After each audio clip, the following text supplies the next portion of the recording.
Hi, welcome to Index Card a Day 2023. Today's prompt, violet. I went with the color, not the flower.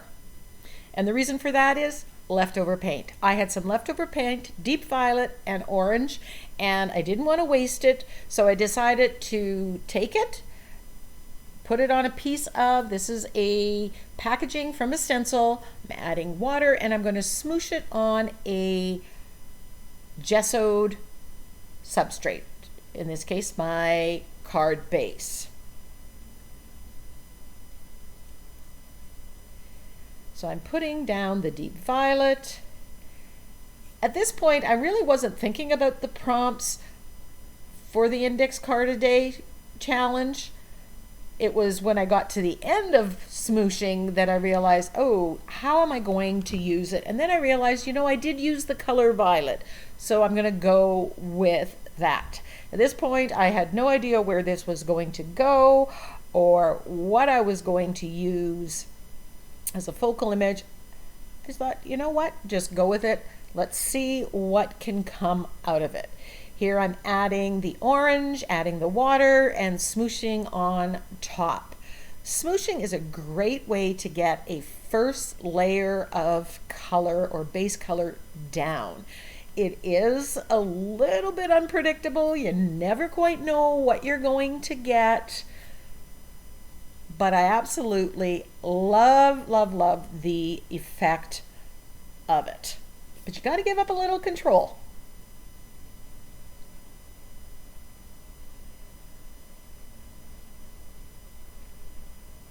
You can leave as much or as little white space as you want. Add more water, add less water, then it gets diluted and you get various shades of the same color. I find smooshing is a great way of using up those little bits of leftover paint. If you have pages, an accidental art journal, a paint book that you just put all the leftovers in.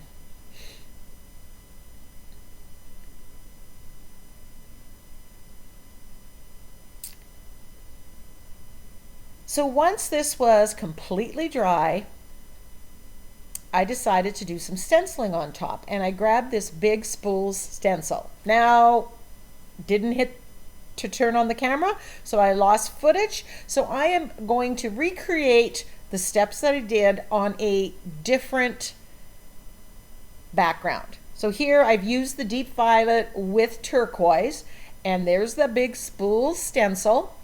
And I'm using deep violet. Now deep violet tends to be a little translucent, so I'm adding a little bit of gesso to it. That's going to make it a little more opaque, a little bit lighter. I also add a little bit of black to it to get different tones of the same color. And I'm going to use that to stencil with.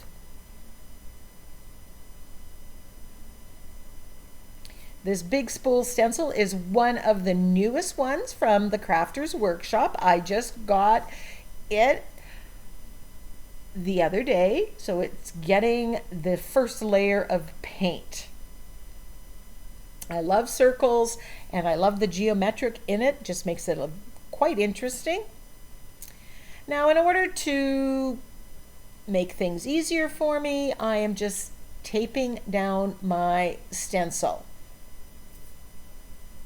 And make sure it doesn't move, because I want to stencil all of it, and I'm just stenciling. Some I have with more white, some I'm taking with adding the black, some is straight up deep violet, and I'm going around. Deep violet is one of my favorite Liquitex Basics colors. It goes well with turquoise, it goes well with blues, it goes well with the orange that is in the original ICAD. So I'm just little by little, I put it on my makeup sponge and I'm applying. Now I've kept this part in real time. Stenciling takes time, and if you rush, that's when it's going to go under the stencil because you're pressing too hard or you've got too much paint on it. Go slow, be careful, tape it down to help yourself. It just takes time.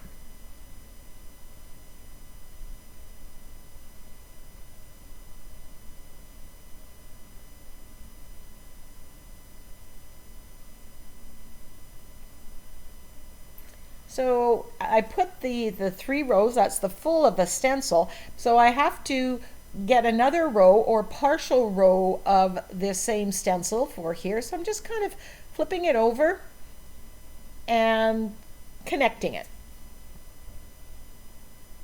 and therefore expanding it a little bit to fit the substrate that I have.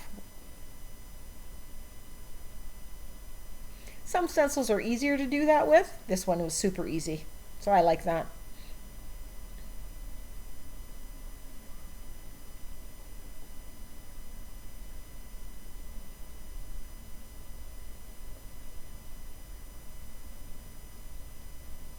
And there you have it.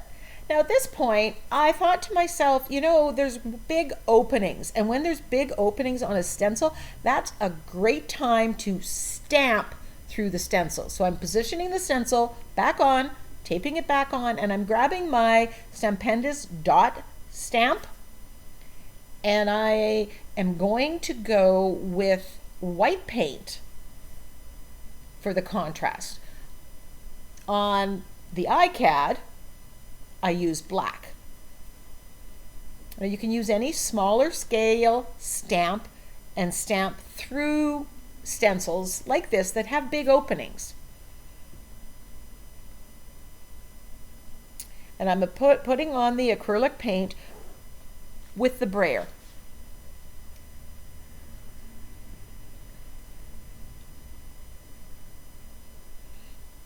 I like the circles inside the circles. And then that background, that smooshed background, won't have any of the stamping.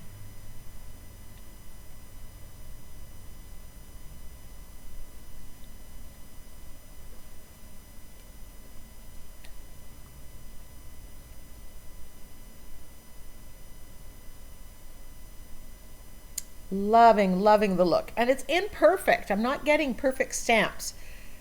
And there we have the whole process. I'm going to turn this into a card. I'll add a focal image, a sentiment, and I will mail it out to somebody at some point in time. So back to the ICAD. So on this one we have the orange with the deep violet, and I stamped with black. Now I want to bring out those circles, so I'm doing a little bit of shading with my angle brush, black acrylic paint, and the floating acrylic shading technique. I'm going around the circles just to make them stand out a little bit more, give that little bit of 3D effect.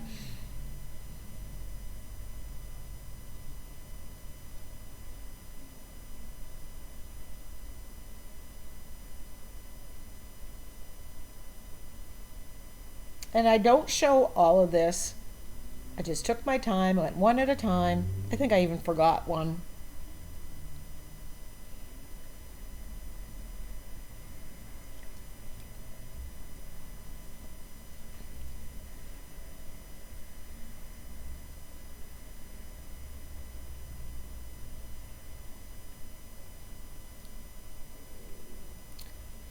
Now I'm looking for a focal image, and I'm going to go with a black and white image because I like the idea of contrast. So I go through my stash and I find the daisy, and then I remember I had some quotes that I had done with a daisy a little while ago, so I again went through my stash, found those, ended up finding a smaller daisy. So here I'm just additioning. Where am I going to place this on the ICAD? I'm going to put the sentiment up here, and I play with it until I come across something that I like. I also had the saying oopsie daisy, and I really like that, but the font or the size, something about it just, it didn't look right to me. And I can't really explain why. Just try it and keep trying it until you get one. I splattered with gold paint, which shows up really good with these colors, and make sure that that's completely dry before I finalize my placement of my sentiment and focal image, and grab my fluid matte medium and glue those parts down.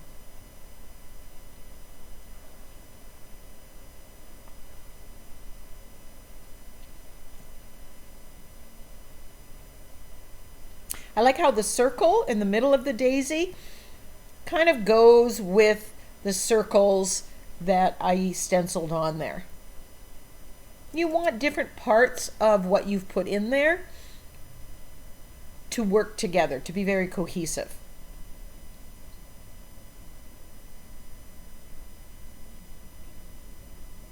Now this daisy is just printed on regular copy paper. I buy it from Costco. It's a little heavier than some copy papers, and it handles wet medium fairly well. It doesn't pill right away. I think it's 24 pound.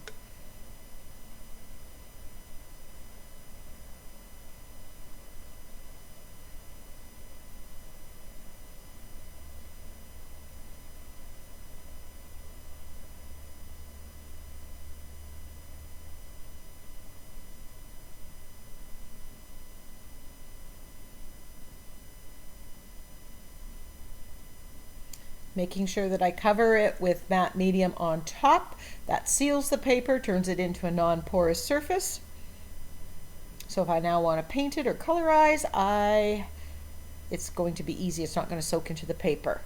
Now I'm taking some gesso on a small brush. I'm not sure if this is a round brush or just a small brush.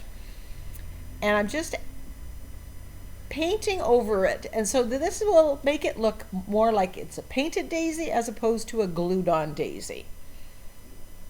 Not being too careful to stay inside the lines. I'm not worried about that, but I do want to add the texture of the gesso, and I want it to look a little more painterly.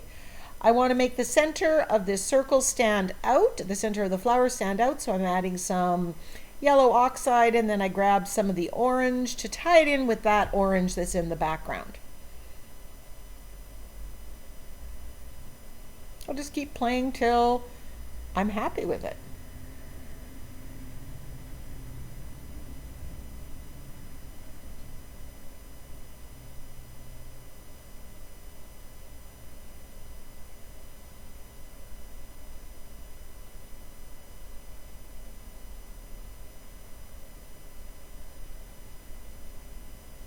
Little by little,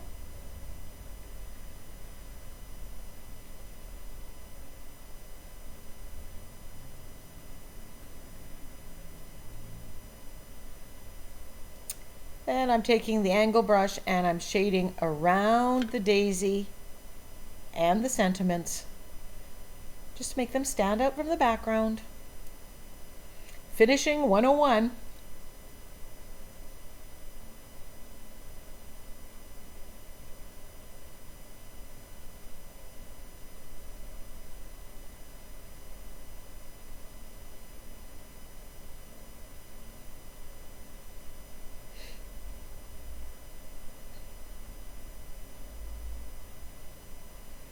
Just adding a little bit of shading on the flower as well, and the petals.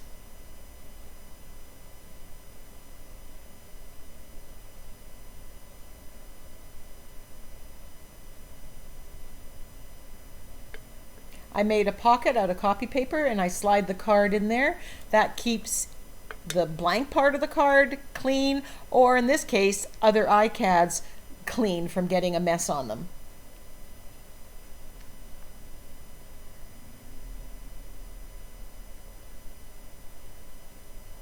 Grab my black Posca pen and I'm outlining my sentiment just to make it stand out. That brings us to the end of this ICAD.